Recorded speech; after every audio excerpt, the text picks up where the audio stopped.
Sa mga bulong-bulungan sa bawat kanto ng Murim, kumakalat ang balita tungkol sa isang mapa, itinuturo nito ang bundok Hayang, kung saan nakatago ang sining ng pakikipaglaban ng pinakadakilang Celestial Chi Master. Ang bawat gaaman sa kapangyarihan ay nag-aabang, habang ang huni ng isang itim na uwak sa himpapawid ay tila nagbababala, ang tahimik na mundo ay malapit ng mabulabog.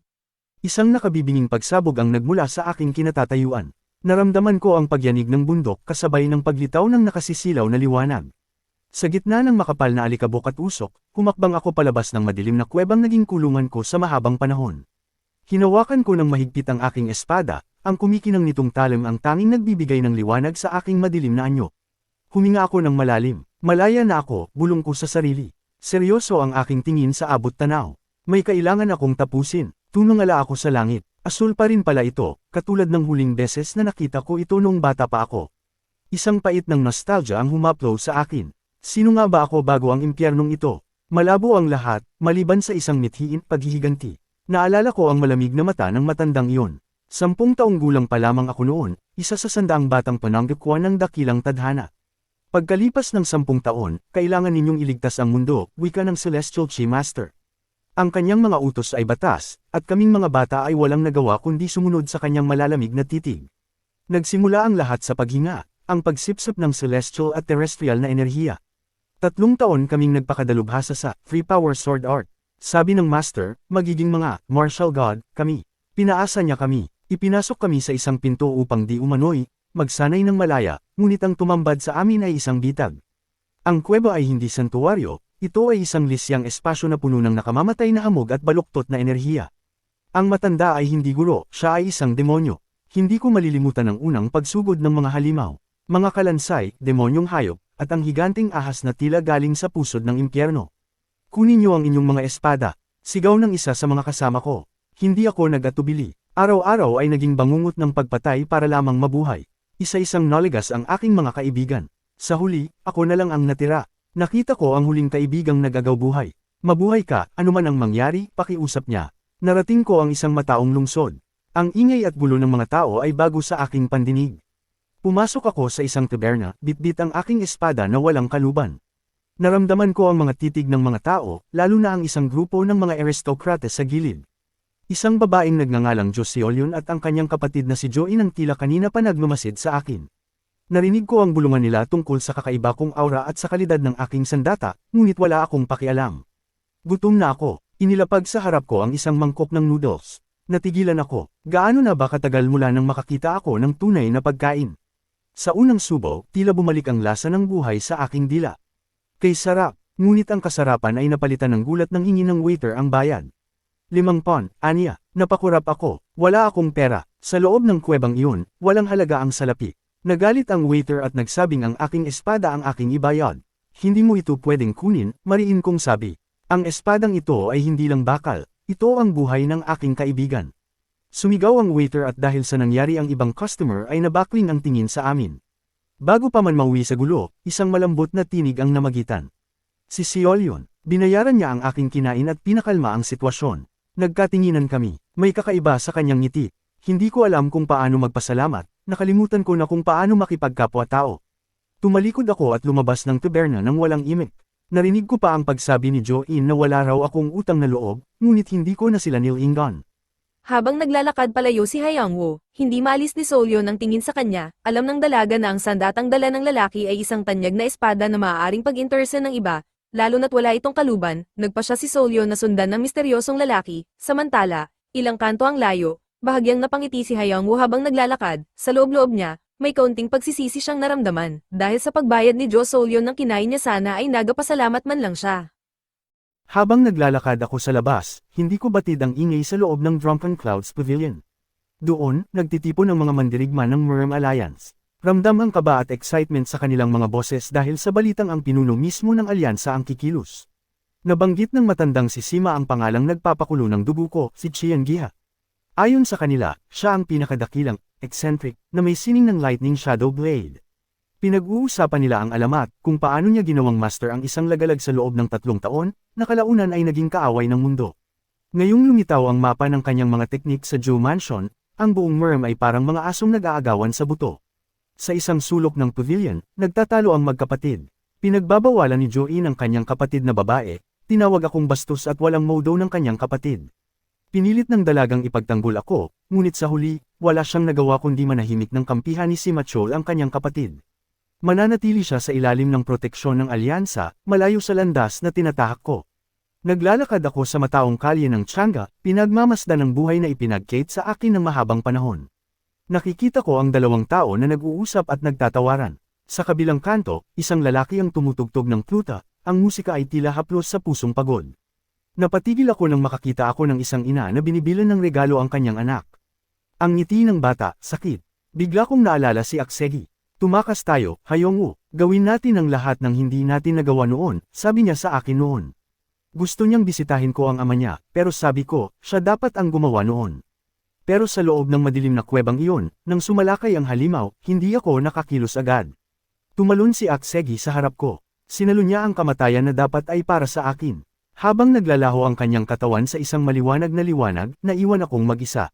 79 na kaibigan ang ibinuwis ang buhay para sa kalayaan ko. Tumangala ako sa buwan at muling nanumpa, Xiangiha, sisingilan kita.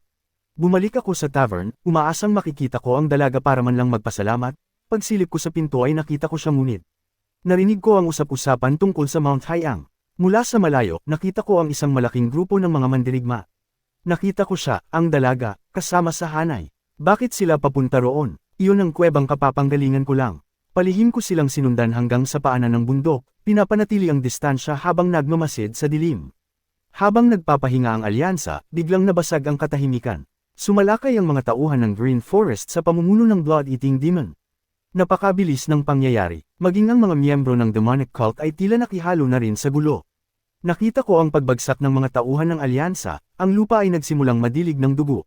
Nag-aagawan sila para sa mapang hindi naman nila lubos na nauunawaan. Nang marinig ko ang pangalan ni Xiangiha mula sa pangungutya ng mga taga-Green Forest, tila may sumabog sa loob ko. Hindi ko na napigilan ang aking sarili. Binasag ko ang isang dambuhalang bato at buong lakas na inihagis ito sa gitna nila. Lumitaw ako sa gitna ng labanan, ang aking enerhiya ay tila isang whirlwind na nagpatalsak sa lahat ng nakapaligid sa akin. Nabaling ang lahat ng atensyon sa akin. Gulat at takot ang nakita ko sa kanilang mga mata. Malamig akong tumingin sa pinuno ng alyansa. Nasaan si Chien? Tanong ko, ang boses ko ay puno ng pait. Nagpasalamat siya sa pagligtas ko sa kanila, ngunit ang sumunod niyang sinabi ay tila isang malakas na sampal sa akin. Si Xiangiha ay pumanaw na 10 taon na ang nakararaan. Napatigil ang mundo ko. Patay na. Paano ko sisingilan ang utang na dugo? Kung ang taong dapat magbayad ay matagal nang wala. Nanigas ang buong katawan ko. Parang huminto ang tibok ng puso ko sa narinig na balita. Wala na. Patay na ang Celestial Q-Master. Hindi maaari. Paano ang hustisyang ipinangako ko sa aking mga kaibigan? Paano ang kabayarang dapat niyang pagbayaran para sa mga buhay na ninakaw niya?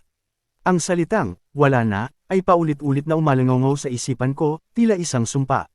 Naramdaman ko ang isang pamilyar ngunit nakakatakot na enerhiya na bumubukal mula sa kaibuturan ng aking pagkatao. Isang madilim at berdeng aura. Ang Kai Void. Hindi ko na malayang umaapaw na pala ang enerhiyang ito mula sa akin. Nakita ko ang takot at kalituhan sa mga mata ng mga mandirigma ng alyansa. Ramdam ko ang kanilang pangangatog, ang kawalan na dala ng aking chi ay tila humihigop sa kanilang lakas. Tiniis ko ang impyernong lugar na iyon para lamang sa paghihiganti, ngunit ngayon, wala na ang aking target. Naririnig ko ang sigaw ng aking mga kaibigan sa aking alaala, nagmamakaawa ng katarungang tila ipinagkait na ng tadhana. Ayos lang ba kayo? Biglang bumalik ang ulirat ko, napansin ko ang kanilang gulat nang agad na hamupa ang aking aura. Tumingin ako kay Solyon, ang dalagang nagpakita sa akin ng kabutihan. Sa gitna ng aking gulo, isang alaala ang sumagi sa akin, ang aking kaibigan, duguan, iniabot sa akin ang kanyang espada. Mabuhay ka, Hayang-woo, mabuhay ka sa anumang paraan. Kung wala na ang Celestial Master, mayroon pa akong isang misyon, ang hanapin ang kanilang mga pamilya. Iyon ang bagong layunin ko. Ang mga mandirigma ay nakahinga ng maluwag nang mawala ang bigat ng Chi of the Void, ang pinuno ng alyansa ay nanatiling mapagmasid. Tinitimbang ang panganib na dala ng binata, alam niyang sa isang iglap lang ay napatumba nito ang dalawang sekta, mas mabuting manatili siya sa panig natin kaysa maging kaaway, bulong niya sa sarili bago nagpas siyang lapitan ng binata nang may pilit ng ngiti.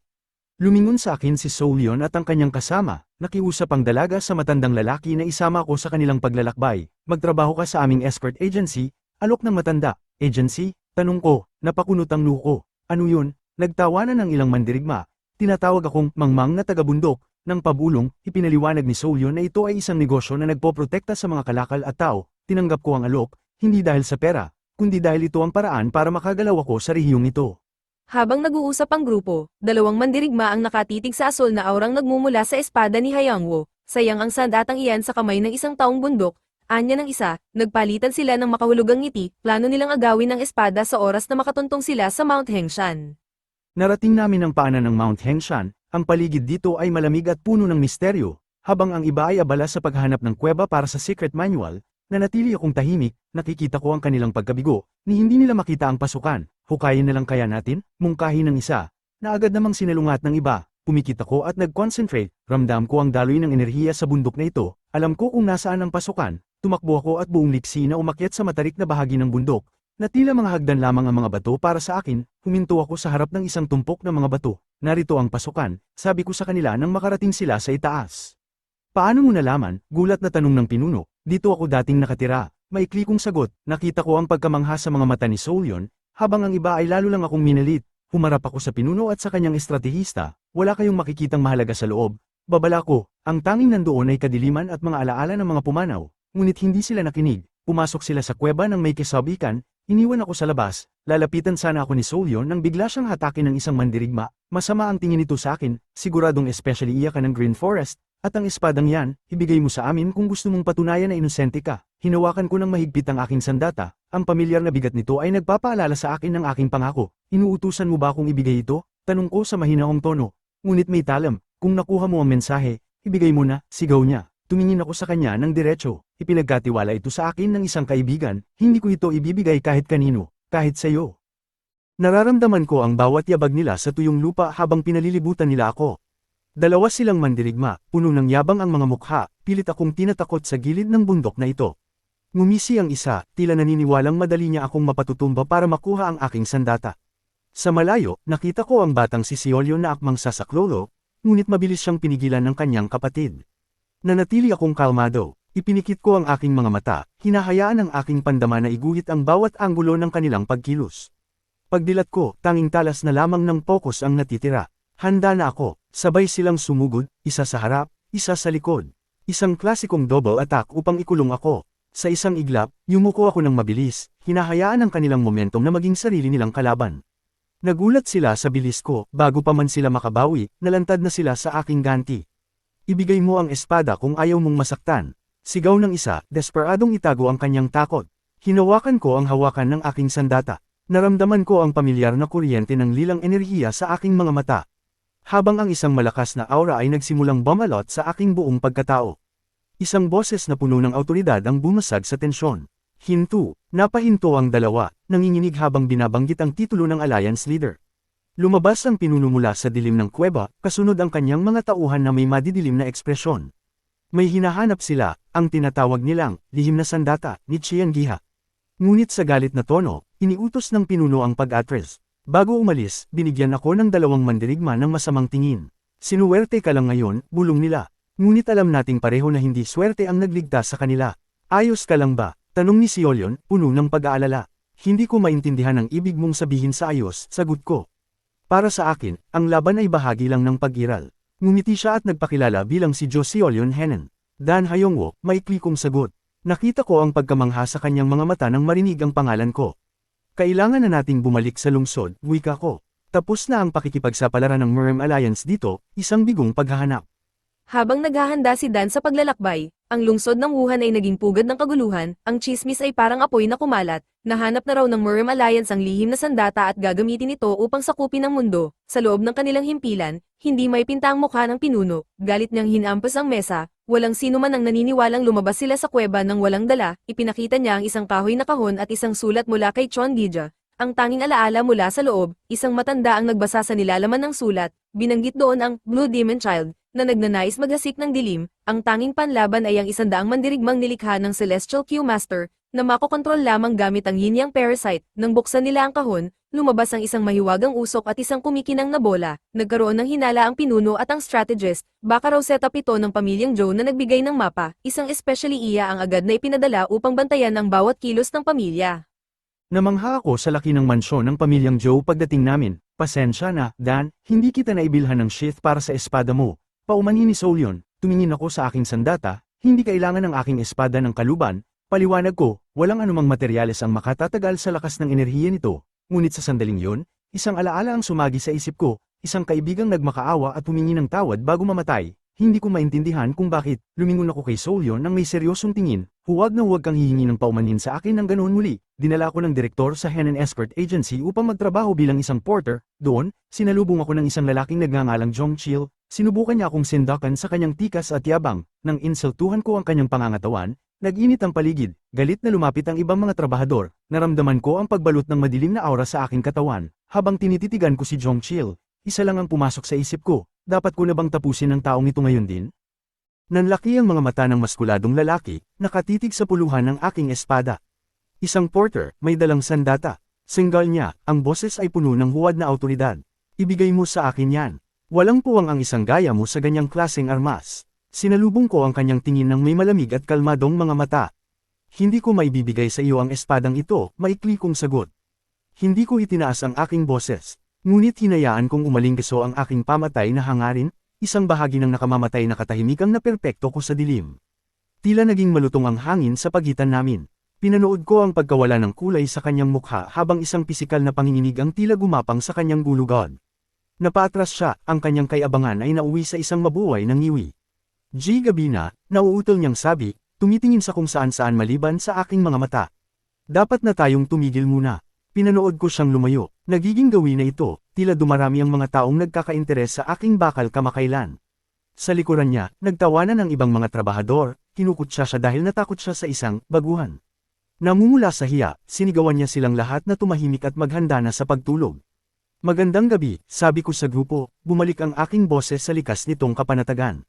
Matulog kayo ng mahimbing, sumunod ka sa akin, asak ng mamang maskulado, bagaman pinanatili niya ang distansya.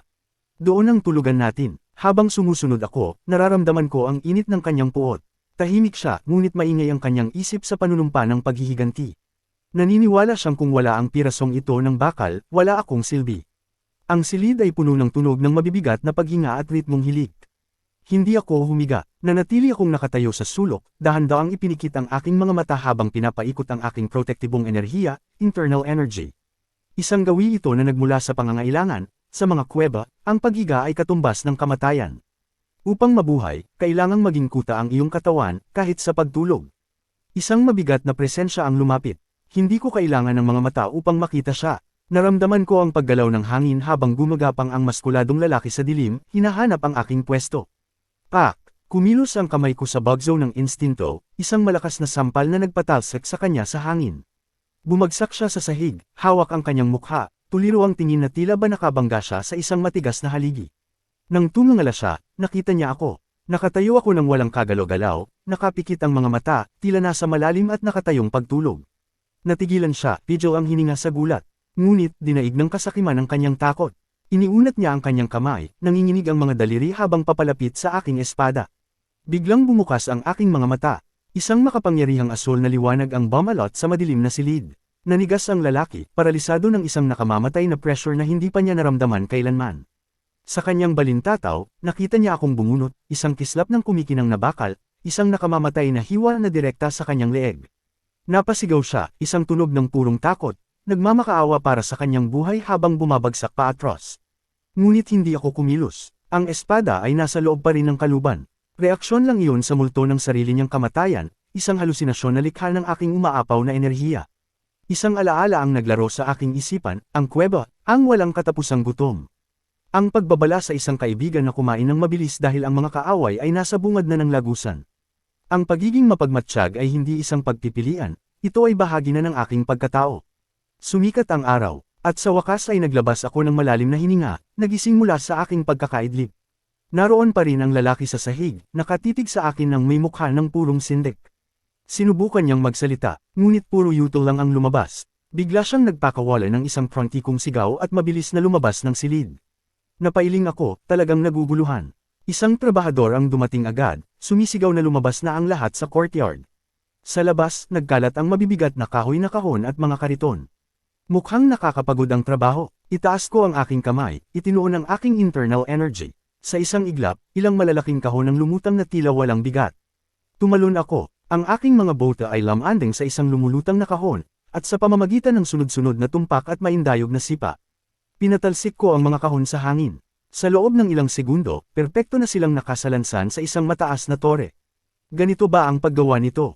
Tanong ko, mukhang madali lang naman. Kaya ko nang tapusin ang iba ng mag-isa. Nakatayo ang mga trabahador na parang mga estatwa, laglag ang mga panga. Habang ang iba ay nakatingin ng may paghanga. Napansin ko ang dalawang lalaking nagbubulungan sa sulok, nanlilisik ang mga mata sa inggit. Hindi siya ordinaryong tao, bulong ng isa. Mananakaw niya ang lahat ng trabaho natin. Kuya, ang boses ay mahiyain, nag-aalangan. Lumingon ako at nakita si Seolyon na nakatayo sa courtyard. Mukhang hindi siya nakatulog, ang kanyang mga mata ay sumasalamin sa bigat ng huli naming pag-uusap. Napansin ko na lang na sinusundan na pala kita, pag-amin niya, maliit ang boses. Tinanong niya kung komportable ba ako sa pagtatrabaho bilang porter. Ang kanyang kaba ay naging dahilan ng kanyang pagdaldol tungkol sa aking mga gusto at ayaw. Gusto ko ng kapayapaan, sabi ko sa kanya, habang pinagmamasdan ng liwanag ng umaga sa mga bato. At ayaw ko kapag ang kapayapaang iyon ay nagugulo. Tiningnan ko siya, pinalambot ang aking tono. Ayaw ko ring makarinig ng sorry mula sa kaibigan. Isang ngiti ang sumilay sa kanyang mukha, isang tapat at maningning na ngiti. Naintindihan niya na tinawag ko siyang kaibigan. Pangako, hindi ko na uulitin yun, bulong niya. Ngunit ang sandaling yun ay nagambala ng ritmong dagandong ng mga kabayo. Isang lalaking nakasakay sa kabayo, si Pang Chilyang, ang pumasok sa courtyard ng may mapagmataas na porma. Nagbigay siya ng papuri kay Seolyon na tila ba inaangkin niya ito, at ipinaliwanag na naroon siya para sa isang misyon mula sa Merm Alliance. Ang kapayapaang hinahangad ko ay muli nang nagkakapire-piraso. Habang sumisikat ang araw sa ahensya, may kadilimang namumuo sa isang malayo at walang pangalang lugar. Isang natitirang mandirigma ang nakaluhod, nanginginig, sa harap ng isang aninong nababalot ng isang masama at mapulang aura. Ang buong unit na may 30 tao, nabulunan ang nakaligtas. Naubos. Hindi ko nalaman kung sino ang may gawa. Isang tao lang siya. Ang figure sa dilim ay hindi kumilos, ngunit ang hangin ay nagsimulang mag-vibrate sa isang madilim at maduraj na kapangyarihan. Sa isang casual na kaway ng kamay, nagpakawala ang kontrabida ng isang bugzo ng mapulang enerhiya na nagpatalsak sa mga nakapaligid na mandirigma na parang mga tuyong dahon. Durog na ang kanilang mga katawan bago pa man sila tumama sa lupa. Isang masamang ngiti ang gumuhit sa kadiliman. Gumawa si Chiengihan ng 100 halimaw, bulong ng kontrabida, habang tumitindi ang mapulang liwanag. Sa tingin ko, oras na para subukan sila. Ang mundo ay malapit ng damanak ang dugo, at ang tahimik kong buhay bilang porter ay malapit na ring magwakas. Sa ilalim ng langit na kasingkulay ng ube, nababalot ng lagim ang isang madilim na fortress sa gitna ng kabundukan, naroon ang isang lalaki, mahigpit ang yakap sa kanyang sugatang kasamahan, isang biktima ng hindi inaasahang pag-atake ng kaaway, dumadagundong ang boses ng kanilang pinuno, puno ng puot at pagbabanta, imbestigahan ng bawat isa na sumama sa Merm Alliance sa bundok. Utos niya, sa bawat salitang lumalabas sa kanyang bibig, ramdamang sumpa, hindi siya titigil hanggat hindi niya napananagot ang may sala sa likod ng trahedyang ito. Nagsimula ang umaga sa agency ng may kakaibang timpla. Habang nakatayo ako, ramdam ko ang titig ng mga tao. Napansin ko ang batang si Seolyon sa courtyard, baka sa kanyang mukha ang pag-aalala na tila may malalim siyang iniisip. Sa hindi kalayuan, narinig ko ang boses ng isang lalaking nagngangalang Paeng Cholyong. Pinupuri niya ang kagandahan ni Seolyon, ngunit mabilis na nagbago ang kanyang tono nang mapadako ang tingin niya sa akin. Bakit nandito na naman ang kakaibang lalaking yan sa tabi ng magandang dalaga? Osek niya, pinagmasdan niya ako mula ulo hanggang paa, puno ng pangungutya. Isang porter na may dalang espada. Nakakatawa, hindi ko siya pinansin. Para sa akin, ang espada ay hindi palamuti, ito ay bahagi ng aking pagkatao. Huwag kang makialam, babala ng dalagang nasa tabi ko kay Paeng Cholyong. Kinakatawa ng unit na ito ang alyansa. Mukhang nairita si Paeng Cholyong nang tawagin siyang, kuya, ng dalaga, isang paggalang na tila hindi niya matanggap. Habang nagtatalo sila, may isang lalaking lumapit sa akin. Diretso ang kanyang tingin. Ikaw ba si Dan Hayong-woo? Tanong niya. Ako nga, sagot ko habang mahigpit ang hawak sa aking espada. Nakita ko ang bahagyang pagkislap ng pag-aalala sa mga mata ng dalaga, ngunit nanatili akong kalmado. Ipinakilala ng lalaki ang sarili bilang si Hang Payo. Naroon daw siya para sanayin ako para sa isang misyon. Bago pa lang siya sa trabaho, isasabak niyo na agad. Gulat na tanong ng dalaga. Sumingit ako sa usapan. Bahagi ng trabaho ng isang porter ang sumama sa mga escort mission. Inamin ko sa kanila na wala akong ideya kung ano ang hitsura ng misyong iyon, pero may isang bagay akong tiniyak sa kanila. Hinding-hindi ko isusuko ang espada ko. Tinuwanan ako ng vice leader. Anong gagawin mo kung masisante ka? Hindi ko sila sinagot. Wala akong maramdamang takot o inis sa kanilang mga pang-iinsulto. Tumalikod ako at sumunod sa aking superior nang hindi lumingon. Sayang lang ang oras sa pakikipagtalo. Dinala ako sa isang silid kung saan inutusan ng direktor ang isang lalaking nagngangalang Hang Payo na turuan ako. Halatang ayaw ni Hang Payo sa gawain. Bakit kailangan ko pang turuan ang matandang ito? Reklamo niya. Tinanong niya ako kung anong teknik ang alam ko. Nag-e-ensayo ako ng free power sword technique, simpleng sagot ko. Nakatira ako sa bundok ng mag-isa, kaya alam kong tingin nila sa akin ay kakaiba. Humagalpak siya ng tawa. Baguhan, sabi niya sabay pikitin ang kanyang combat stance. Para sa kanya, mukha akong paslit sa mundo ng pakikipaglaban. Pero sa paningin ko, puno ng butas ang kanyang forma. Ipakita mo ang galing mo. Hamon ni Hang Payo. Tiningnan ko siya ng malamig. Gusto mo bang ma-eliminate? Tanong ko. Nagulat siya pero iginiit niyang gusto lang niyang masukat ang galing ko. Ako ang mas malakas, babala ko sa kanya. Habang naghahanda ako, kinalma ko ang aking hininga. Kailangan kong kontrolin ang lakas ko, ayaw ko siyang mapatay sa isang simpleng ensayo. Sumugod siya, mabilis, tumpak, at puno ng kumpiyansa. Ngunit sa isang iglap, bahagya lang akong gumalaw para umiwas. Hinugot ko ang aking espada at pinalabas ang asul na electric aura. Isang malakas na beam ng enerhiya ang pinakawalan ko. Tumalsik siya, binitawan niya ang kanyang espada habang nakatingin sa akin na tila nakakita ng halimaw.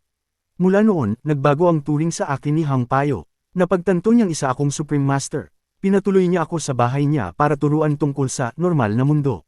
Minsan, nagugulat siya kapag nakikita niya akong natutulog ng nakatayo. Huwag kang basta-basta maghuhubad ng damit o pantalon sa gitna ng courtyard. Sigaw niya sa akin isang araw. Marami pa pala akong dapat matutunan sa mga taong ito. Habang seryoso sa pagsasanay si Dan Hyangwoo, may mga matang nagmamasid mula sa dilim, isang babaeng especially iya ang nakatitig sa bawat galaw niya, dala ang utos ng Alliance Leader, manmana ng pamilyang Joe kung may kinalaman sila sa pag-atake sa bundok, sa lahat ng naroon, tanging ang kakaibang Porter, na ito ang nakakuha ng kanyang atensyon, dumating ang araw ng misyon, sa pagsikat ng araw, handa na ang mga kabayo at karwahe, ang buhay ni Hyangwoo ay nagsimula na, simula na ng kanyang unang escort mission.